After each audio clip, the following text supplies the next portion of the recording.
This is the second part. Yeah, so by the end of the school year, when people were either taking drugs or they weren't, and that became a very big social marker. Yeah. I actually met a friend of mine introduced me to heroin, and this was at the age of, I was 15 at the time, being one of the youngest in my year at school. I didn't leave until I left at the age of 15. So just before I left school, I tried smoking heroin, and I thought it was great. It's chasing the dragon, as it were. On a foil, yeah, that's right. And the guy who was giving it to me was 3 years older than me. And he shared it with you at a social occasion, really? Well, we'd skulk off on our own and do it. Skulked off. Because the people who were taking ecstasy and what have you, everyone else was completely anti-heroin, wouldn't touch it for basketball, except me. Right. I was the only one available, I was the only one who showed any interest. So this guy wanted someone to share his time with when he was using heroin. And so we started smoking it together.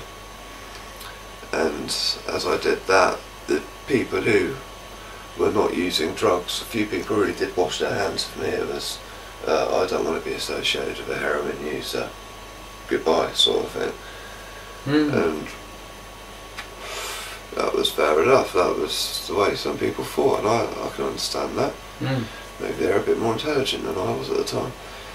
But I started smoking it with this guy, and I'd left school by this point and was just starting college.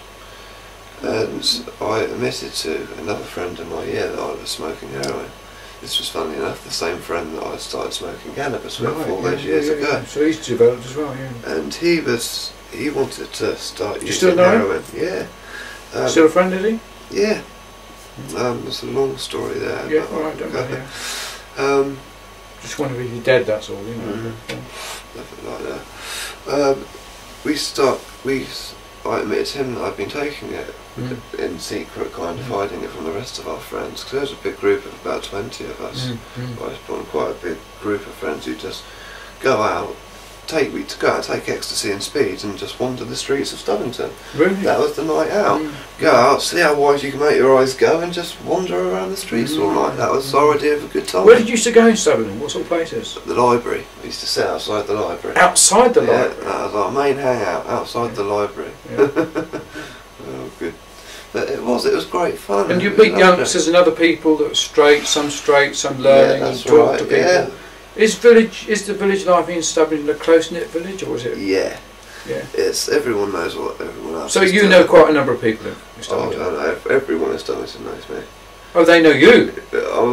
You would have thought so. Yeah. You gain a level of notoriety more through malicious gossip than anything.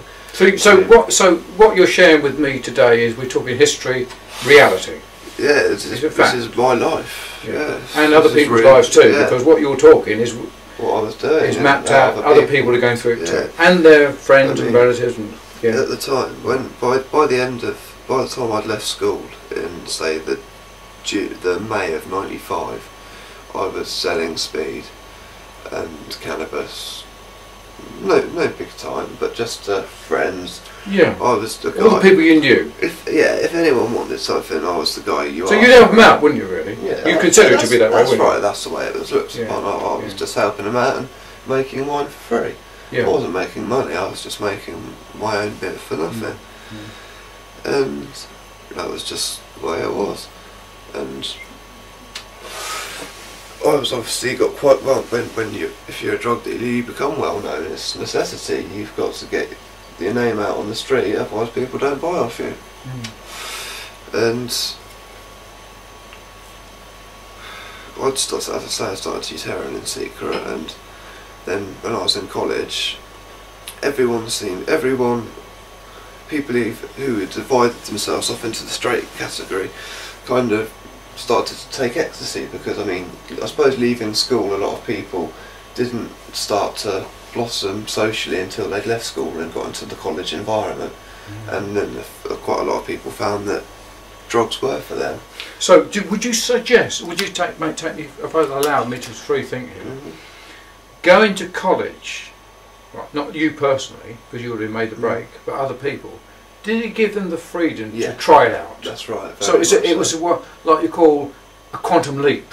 Yeah, you know, a situation where things are going as well, and then suddenly they're in a situation that they can actually make that leap, and some of them went to drugs. That's right. At Fareham College. Mm-hmm. Right. And at the time, I was probably the biggest pot dealer of my age in Stubbington. In fact, I know I was.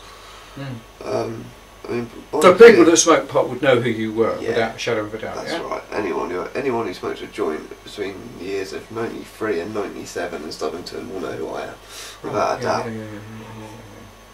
And if they wanted any other kind of drugs, could they come to you and ask you where to get it from? Yeah, and I'd get it for them. And you could get it? I'd get it for them and make some money. Oh, right. And that support you and your... My rather than you wouldn't nick for your mum, but rather than get money for your mum, you make a bit. I was never a thief, ever. I never have been. I was...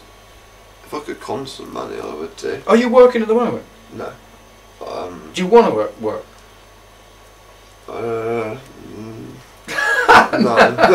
That's what I'm really trying to capitalise on your ability to earn money, that's all. Well, I want to employ your skill. I'm a great entrepreneur. Yeah. No mind, carry on. Oh yeah. So at college, right, people, if you wanted dope, they could get it from you. Yeah. And I'd have it on me all the time, and this was just so bar, and I'd sell a few ounces a week in eighths, which I mean, I don't know, I had about 500 quid a week going through my hands. Not profit by any stretch. No, but just to keep your float, yeah? People would give me the dope on credit. Cannabis was a lot more expensive back then. I mean, it's decreased in price a hell of a lot in the last few years. But back then, an ounce was £80, and an eighth could be quite easily sold on the street for £14. Right, yeah. So you sell 6 eighths at £14, 86 quid. And so I'd get a quarter for free, and I'd sort out all my mates with dope. Then that kind of happened with ecstasy. I'd go out and buy 10 ecstasy tablets and pass them on, or an ounce of speed. And I used to actually cut it with glucose. I mean, as I say, most kids my age weren't too clued up, but whereas I'd been associating with people older than me secretly using heroin, I knew a fair bit more than most kids of that age, and so I capitalised on that and used it to make not a lot of money, but a lot of drugs. I kept myself in good times for a long time, and at this point the heroin wasn't a problem in my life. It was, as I say, you used heroin, did you? Yeah. As you like I like a meal out tonight. Yeah, it was. Treat yourself out. Yeah, a treat. Yeah, and it was also a big secret. Yeah. Because, I mean, people really looked down on it. I mean, train spotting had just come out, and the word junkie had become a really dirty word again. Because I mean, it became, I don't know, almost a bit more tolerated during the early 90s. But then there was a very big anti-heroin backlash. I mean, at the time, I remember some people actually getting verbally abusive to me about fucking junkie kind of thing, junkie scum and all the rest of it. Well, they do it about paedophiles as well, don't they? That's a very interesting point you've just raised there. The fact that someone could compare me to a paedophile sickens me. What I do, okay, I harm myself. I stick a needle in my arm.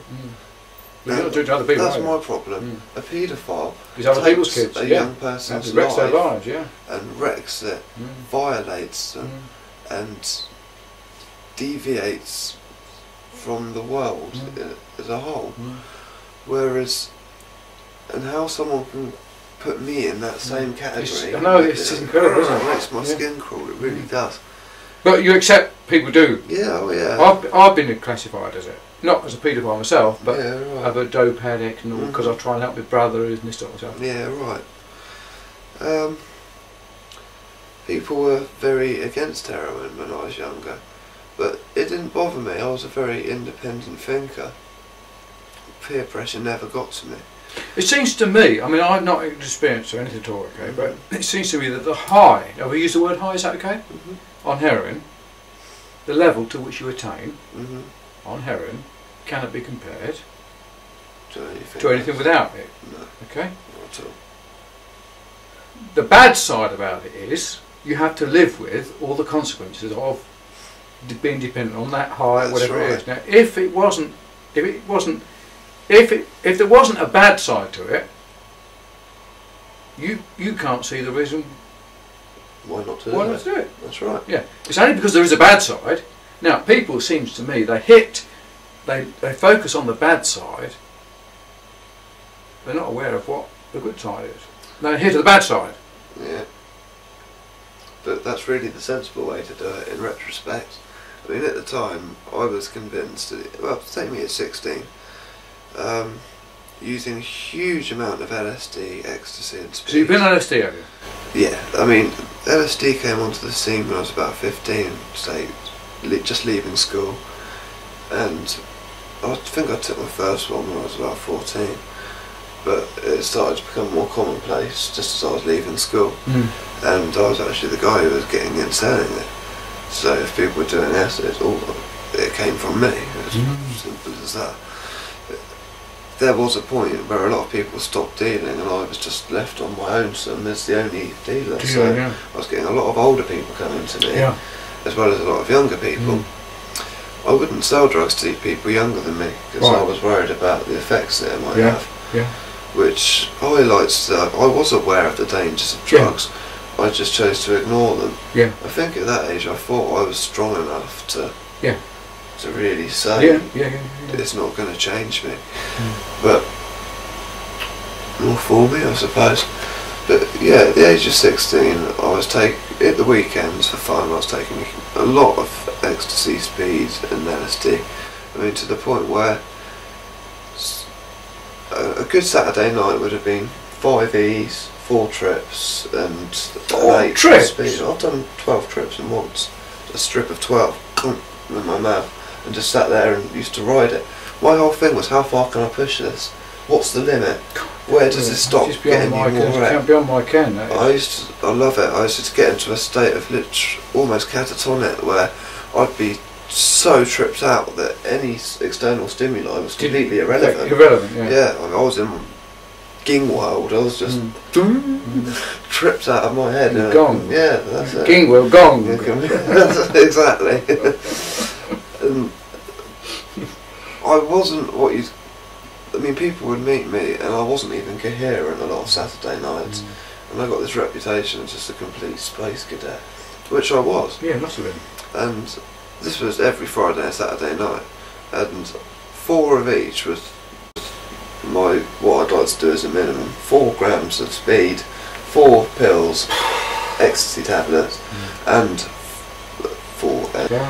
And as I said a minute ago, you've been there, done it, worn the t-shirt. You know where they're coming from. I wouldn't sell drugs to younger people than me. Well, not substantially younger. When I was in college, there was only one guy at school who I would sell drugs to, and that was a lad who I told you I took my first ecstasy tablet with. So I knew he was where he came from, you mean, yeah, that's it, exactly. So I mean, there was no risk factor to it. So as my dealing got more and more and more, I was able to afford to buy more heroin. For yourself? Yeah, for myself. And I got more and more into that until the point. I mean, it's going to all splice together really weirdly. Yeah. Because I've told you the story about me taking heroin for the first time. I'm finding it hard to remember what I have said and what I haven't said now. But at 16 at college, it was just huge amounts of what I'd call recreational class A's. There wasn't a lot of cocaine about back then. There's a lot more cocaine available now than there was then. It's become fashionable, is it? It's become socially acceptable. Right. Whereas beforehand... And that's just sniffing it, yeah, that's right. Is it because pop groups do it? Yeah, to be honest, I think you're not far off at all. Whereas